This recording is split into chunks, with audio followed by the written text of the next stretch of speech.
Apollo 13 não foi apenas um drama espacial, foi uma história de sobrevivência capturada em filme com autenticidade aterrorizante. O que o público via como um drama espacial sem falhas era, por trás das câmeras, um turbilhão de enjoo, tanques de oxigênio que se recusavam a funcionar e uma autenticidade nível NASA que quase esgotou o elenco. A produção não foi um lançamento limpo, foram voos atrasados, câmeras flutuantes, atores espremidos em simuladores e cenários tão realistas que enganaram os próprios astronautas. Hoje vamos revelar 20 fatos estranhos sobre Apollo 13 de 1995, o filme que fez a plateia suar como o controle da missão. E fiquem ligados porque o fato bônus revela o detalhe mais chocante que nem mesmo os fãs de Tom Hanks conhecem. Vamos lançar. Primeiro ponto, o elenco realmente filmou em gravidade zero. A maioria dos filmes espaciais simula a falta de gravidade com cabos, mas não Apollo 13. Ron Howard convenceu a NASA a deixar sua equipe filmar a bordo do KC-135 Vomit Comet, um avião que simula gravidade zero durante mergulhos parabólicos. Cada mergulho só durou 23 segundos sem peso. Durante semanas, o elenco e a equipe suportaram mais de 600 mergulhos para capturar cenas flutuantes de forma autêntica. Tom Hanks, Kevin Bacon e Bill Paxton passaram horas vomitando entre as tomadas. O que o público não sabia, os atores não estavam só atuando com náuseas, mas muitas vezes ficavam realmente doentes durante as cenas. O realismo teve um custo: ácido estomacal, exaustão e caos técnico. No entanto, deu ao filme sua autenticidade inabalável. A dança espacial de canetas flutuantes e corpos à deriva não era truque de Hollywood. Foi o mais próximo que qualquer filme já chegou ao espaço real. 2. Tom Hanks se tornou um especialista em espaço. Tom Hanks não só interpretou o astronauta Jim Lovell, ele o viveu. Hanks mergulhou de cabeça no treinamento da NASA, aprendendo os controles do cockpit, os protocolos de missão e até como executar as listas de verificação de emergência. O diretor Ron Howard disse que Hanks conseguiria pilotar um simulador sozinho. O próprio Lovell elogiou a atuação, admitindo que Hanks havia absorvido seus maneirismos e fala. Mas Hanks foi além. Ele insistiu em fazer longas tomadas de diálogo técnico sem cortes, como os astronautas fariam em tempo real. Não era mágica de cinema, era disciplina. O que o público não via era Hanks estudando manuais de voo no trailer entre as cenas, sussurrando comandos para si como um mantra. Ele não estava apenas interpretando um astronauta, mas ensaiando uma missão. No fim da produção, a equipe brincava que ele era qualificado pela NASA. 3. Ed Harris se recusou a sair do personagem. Como o diretor de voo Gene Kranz, Ed Harris entregou uma das atuações mais imponentes do cinema. Mas a intensidade veio da sua recusa em sair do personagem, mesmo fora das câmeras. Harris manteve o fone de ouvido durante o almoço, dando ordens aos membros da equipe como se fossem engenheiros de controle de missão. Ele exigiu que os consoles de controle de missão do cenário fossem conectados a telas reais para que pudesse reagir à telemetria real em tempo real. A obsessão de Harris criou tensão, mas funcionou. Quando ele bateu a mão na mesa gritando, "Fracasso não é uma opção", a fúria não foi roteirizada, era Harris canalizando a pressão implacável de Kranz. O que o público não sabia é que muitas de suas reações não eram roteirizadas, impulsionadas por uma regra autoimposta: nunca deixar que um único frame de sua atuação parecesse encenado. Seu Kranz não era imitação, era transformação. 4 engenheiros da NASA serviram como consultores no set. Ron Howard sabia que a precisão importava. Para conseguir isso, ele recrutou veteranos da NASA que viveram a verdadeira era Apollo. Esses engenheiros e controladores de voo corrigiram roteiros, redesenharam cenários e treinaram atores em diálogos técnicos. Eles até se sentaram atrás dos consoles de controle de missão durante as filmagens, alimentando os monitores com fluxos de dados reais. O que o público não percebeu, o controle de missão no filme era funcional. Luzes piscaram de verdade, dados rolavam ao vivo. Os engenheiros exigiram, dizendo que astronautas notariam exibições falsas na hora. O envolvimento deles transformou um cenário de Hollywood numa instalação funcional da NASA. Para os atores, isso borrou a linha entre filme e realidade. Kevin Bacon admitiu que às vezes esquecia que não era realmente parte de uma equipe de lançamento. Esse realismo deu a Apollo 13 uma verdade que poucos filmes conseguiram igualar.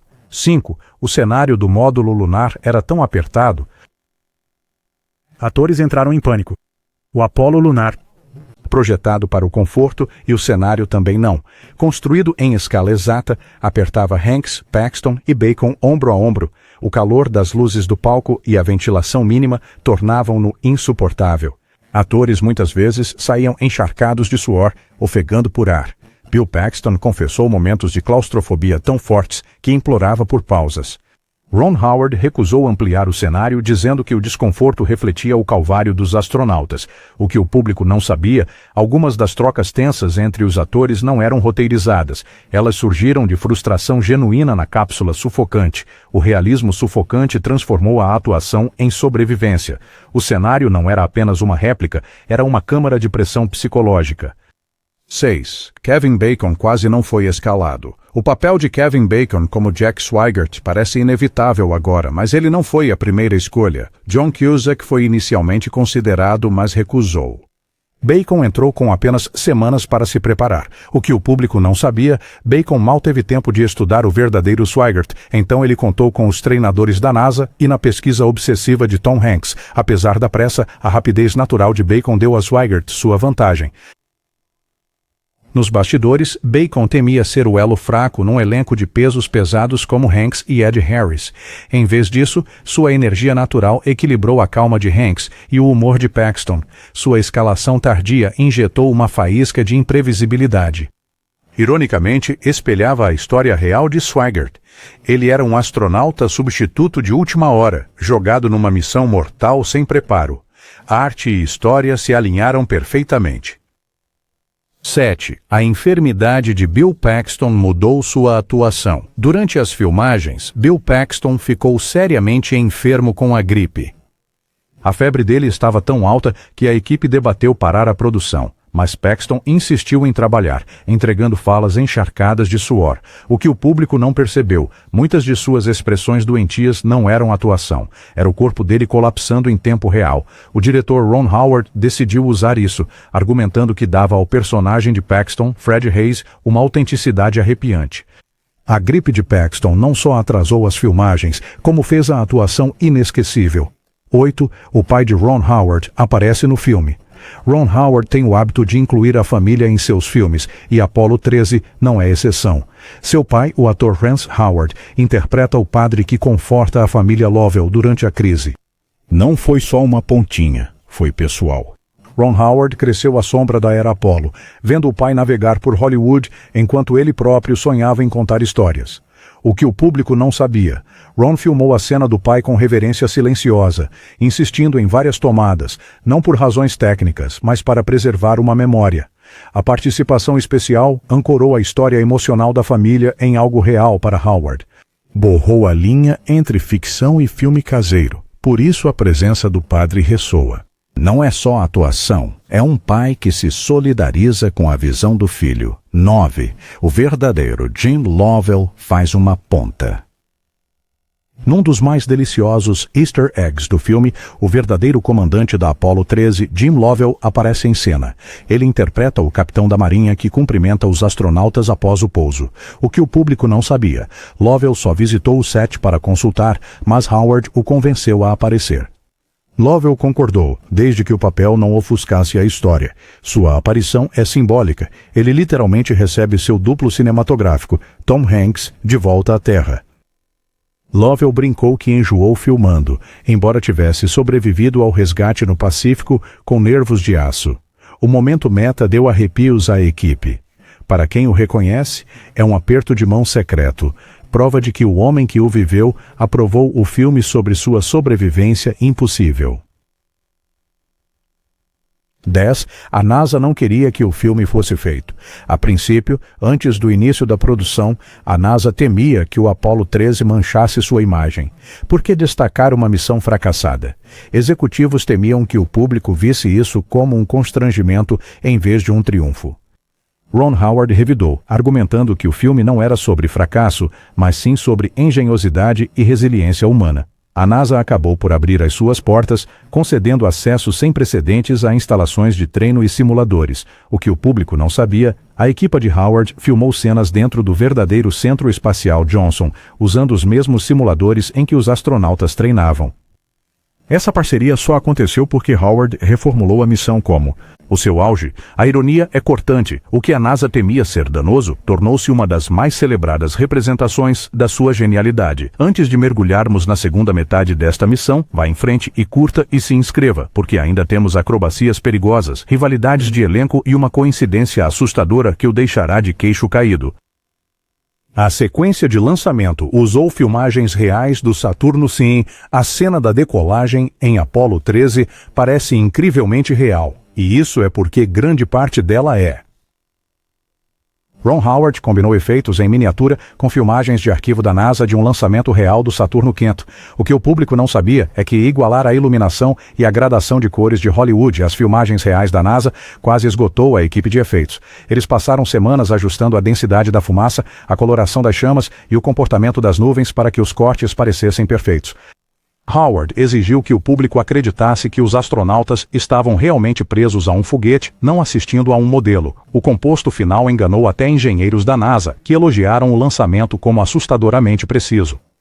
Gary Sinise mergulhou de cabeça no treinamento em simulador. Como o astronauta Ken Mattingly, Gary Sinise desempenhou um dos papéis mais técnicos. Mattingly nunca chegou a ir para a missão, mas seu trabalho no simulador de volta à Terra ajudou a salvar a tripulação. Sinise demonstrou a mesma dedicação, passando semanas dentro dos simuladores da NASA, ensaiando sequências de ativação até conseguir executá-las de forma automática. O que o público não percebeu. Sinise entregou algumas de suas tomadas mais longas sem um único interruptor errado. Sua precisão impressionou astronautas reais que visitaram o set. Sinise até estudou os maneirismos de Mattingly, capturando seu estoicismo sob pressão. Nos bastidores, Sinise brincou que tinha o papel mais chato, sentado numa caixa apertando botões, mas, na verdade, sua presença firme ancorou o caos. Sua atuação convenceu nas sequências mais técnicas do filme como solução de problemas reais, em vez de um drama encenado. O roteiro foi reescrito durante o processo de produção. O roteiro de Apollo 13, adaptado das memórias de Jim Lovell, Lost Moon, não estava finalizado quando as filmagens começaram. Howard e os roteiristas retrabalharam sessões inteiras durante a produção. Por exemplo, a frase agora icônica, "Houston, temos um problema", não foi dita exatamente como na vida real, mas foi aprimorada para impacto dramático. O que o público não sabia. Reescritas diárias significavam que os atores às vezes recebiam novos diálogos apenas horas antes da filmagem. Tom Hanks abraçou a ideia, chamando-a de caos controlado. Kevin Bacon, no entanto, admitiu que as constantes mudanças o deixavam ansioso, forçando-o a memorizar jargão técnico em velocidade vertiginosa. Mas as reescritas deram ao filme uma urgência.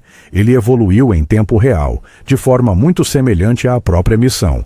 O roteiro não estava fixo, estava vivo, mudando como o controle da missão, improvisando soluções sob intensa pressão. A cena do pouso na água quase afundou os atores. A filmagem do pouso no oceano foi mais perigosa do que se esperava. A equipe de filmagem gravou no Pacífico usando helicópteros de resgate e navios da Marinha reais. Mas a réplica da cápsula, pesada para o realismo, continuava ameaçando virar. Hanks, Paxton e Bacon estavam presos dentro, enquanto ondas os atingiam com violência. Mergulhadores de segurança pairavam por perto, mas a certa altura a escotilha emperrou e os atores entraram em pânico. O que o público não sabia, Tom Hanks confessou mais tarde que temeu afogar-se mais naquela cena do que em qualquer acrobacia de sua carreira. Ron Howard recusou-se a simular em um tanque. Ele queria o caos bruto do Pacífico. O resultado foi uma cena que parece autêntica porque quase foi catastrófica.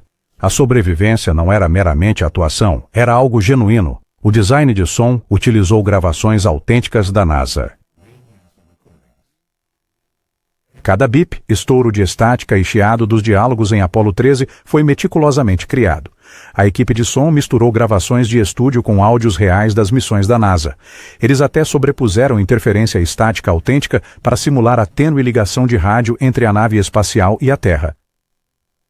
O que o público não percebeu, os engenheiros criaram paisagens sonoras tão precisas que inseriram pausas e transmissões cortadas idênticas às peculiaridades da era Apollo.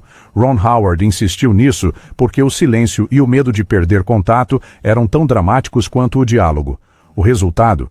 Uma mixagem que põe o público nos fones do controle da missão, sentindo a fragilidade da comunicação. Não era a clareza polida de Hollywood, era sujo, arranhado, sem zaistorismo. A tensão que ouvem é exatamente o que os astronautas experimentaram. 16. Os atores foram amarrados em plataformas giratórias. A gravidade zero não foi o único desafio. Para as cenas simulando o capotamento da nave, Ron Howard usou plataformas giratórias tipo Cardan, enormes máquinas que giravam os atores dentro de réplicas de cápsulas. Tom Hanks, Kevin Bacon e Bill Paxton foram literalmente aparafusados e girados a velocidades vertiginosas enquanto as câmeras filmavam. O que o público não sabia, Hanks teria vomitado após várias tomadas, enquanto Paxton quase desmaiou. Membros da equipe tinham baldes prontos fora da câmera. Os atores imploraram a Howard por alívio, mas ele os forçou mais, lembrando-os de que astronautas suportavam coisas piores. Os equipamentos não eram efeitos especiais. Eles eram máquinas físicas brutais. O que você vê na tela, o suor, o tremor, a perda de equilíbrio, não foi forjado. Eram corpos reais, sob uma tensão e um esforço extremos. Hollywood recriou a turbulência do espaço sideral, levando seus atores ao seu ponto de ruptura. 17.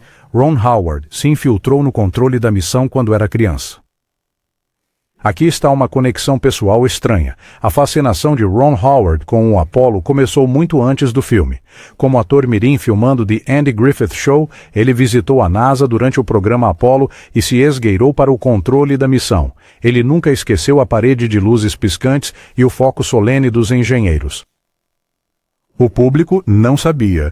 Howard usou aquela memória de infância para recriar o controle da missão em cada detalhe. Ele até posicionou câmeras para simular sua visão de garoto, olhando maravilhado para os controladores. Para Howard, Apollo 13 não era apenas mais um filme. Era um sonho de vida realizado. A autenticidade não era só técnica, era pessoal. O seu próprio passado tornou-se um modelo de como o público viria a experienciar a hora mais dramática da NASA. A célebre frase quase foi eliminada. Houston, temos um problema. É icônica agora, mas Ron Howard por pouco não a deixou de fora da montagem final. A frase original, proferida por Jim Lovell, era bem mais longa e técnica, e os roteiristas receavam que a versão simplificada soasse clichê. O que o público não sabia. Durante as exibições teste, a frase provocou um suspiro audível. Os espectadores inclinaram-se para a frente no momento em que o ouviram. Howard percebeu que era o coração do filme, simples, arrepiante, inesquecível. Preservá-lo transformou uma fala numa das frases mais citadas do cinema. Hoje é utilizada globalmente nos negócios, na política e na cultura pop. Uma frase que por pouco não foi deletada se tornou um bordão imortal. Não é técnica, nem é prolixa, são apenas 5 palavras que conseguem capturar o desastre e a resiliência num só fôlego. 19. O colete de Jenny Kranz foi recriado com a ajuda de sua esposa. O colete branco de Ed Harris tornou-se um emblema da tenacidade do controle de missão, mas não era um traje aleatório. A esposa do verdadeiro Jenny Kranz costurava seus coletes para cada missão. Ron Howard queria que esse detalhe fosse preservado, então a esposa real de Kranz, Martha, orientou o departamento de figurino. O que o público não sabia, Harris usava réplicas feitas com os mesmos padrões de tecido que Martha usava nos anos 60. O colete tornou-se um talismã no set, simbolizando a garra da NASA. Harris o tratava com uma reverência quase religiosa, vestindo-o apenas minutos antes das filmagens. O traje não era só roupa, era um fio direto com a história, costurado à mão pela mesma mulher que mandou o marido para a guerra com pano e fé. Esse detalhe deu ao Kranz de Harris não só autoridade, mas alma. O lançamento do filme coincidiu com uma crise real da NASA. Quando Apollo 13 chegou aos cinemas em 95, a NASA sofria com cortes e o declínio do interesse público. O sucesso do filme reacendeu o fascínio pela exploração espacial. O que o público não sabia. Os centros de visitantes da NASA registraram picos massivos de público após o filme. As matrículas em programas de engenharia aeroespacial também dispararam. Até mesmo astronautas creditaram o filme por inspirar uma nova geração. A ironia, um filme sobre uma quase tragédia, tornou-se a maior vitória de relações públicas da NASA na década. O que poderia ter sido lembrado apenas como fracasso, transformou-se num grito de guerra pela resiliência. O momento não poderia ter sido melhor ou mais estranho. A recriação de uma crise por Hollywood ajudou a resgatar a reputação da NASA em tempo real. Fato bônus, o verdadeiro Jim Lovell. Final. Na realidade, Jim Lovell nunca fez um discurso grandioso depois do Apollo 13. A missão terminou silenciosamente com alívio, mais do que celebração. Mas Ron Howard adicionou uma narração de Hanks, dando ao filme um epílogo emocional. O que o público não sabia, Lovell admitiu que preferiu o final do filme. Ele disse que capturou o espírito da Apollo mais que os fatos. Para um homem que viveu um dos quase desastres mais aterrorizantes da história, isso é espantoso. Ele preferia a versão de Hollywood à sua própria memória. Às vezes, a arte não apenas reflete a realidade, ela a aprimora. Apollo 13 não era apenas um filme sobre o espaço. Era uma panela de pressão de autenticidade, doença, roteiros reescritos e perigo. O que o público viu foi triunfo. O que o elenco viveu foi caos. E no processo, uma missão falhada virou uma das maiores vitórias do cinema.